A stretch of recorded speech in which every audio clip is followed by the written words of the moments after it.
আসসালামু আলাইকুম ওয়া রাহমাতুল্লাহি ওয়া বারাকাতুহু। প্রিয় বন্ধুরা, কেমন আছেন সবাই? আজকের এই ভিডিওতে আমি আপনাদের মাঝে খুবই গুরুত্বপূর্ণ একটি দোয়া শেয়ার করব, যেই দোয়াটি পড়ে আপনি মহান আল্লাহ তাআলার কাছে খুব সহজেই ক্ষমা চাইতে পারেন এবং মহান আল্লাহ তাআলার দয়া পেতে পারেন।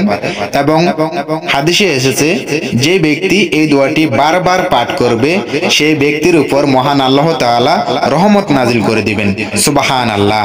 তাই যখনই আপনি সময় পাবেন তখনই আপনি এই দোয়াটি পাঠ করবেন। দোয়াটি অনেক ছোট কিন্তু এর উপকারিতা অনেক বেশি, তাই সবাই বেশি বেশি করে পাঠ করার চেষ্টা করবেন।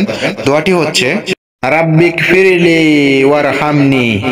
এই দোয়াটির বাংলায় অর্থ, হে আমার রব, আমাকে মাফ করুন এবং আমার উপর দয়া করুন। সুবহানাল্লাহ। দোয়াটি অনেক ছোট কিন্তু এর ফজিলত অনেক বেশি, তাই সবাই যখনই সময় পাবেন তখনই বেশি বেশি করে এই দোয়াটি পাঠ করার চেষ্টা করবেন। ইনশাআল্লাহ উপকার পাবেন। ভিডিওটি ভালো লেগে থাকলে অবশ্যই একটি লাইক, আর এমনই ইসলামিক ভিডিও পাওয়ার জন্য প্লিজ আমার এই চ্যানেলটাকে সাবস্ক্রাইব করে দিবেন। সবাই ভালো থাকবেন, সুস্থ থাকবেন। আল্লাহ হাফেজ।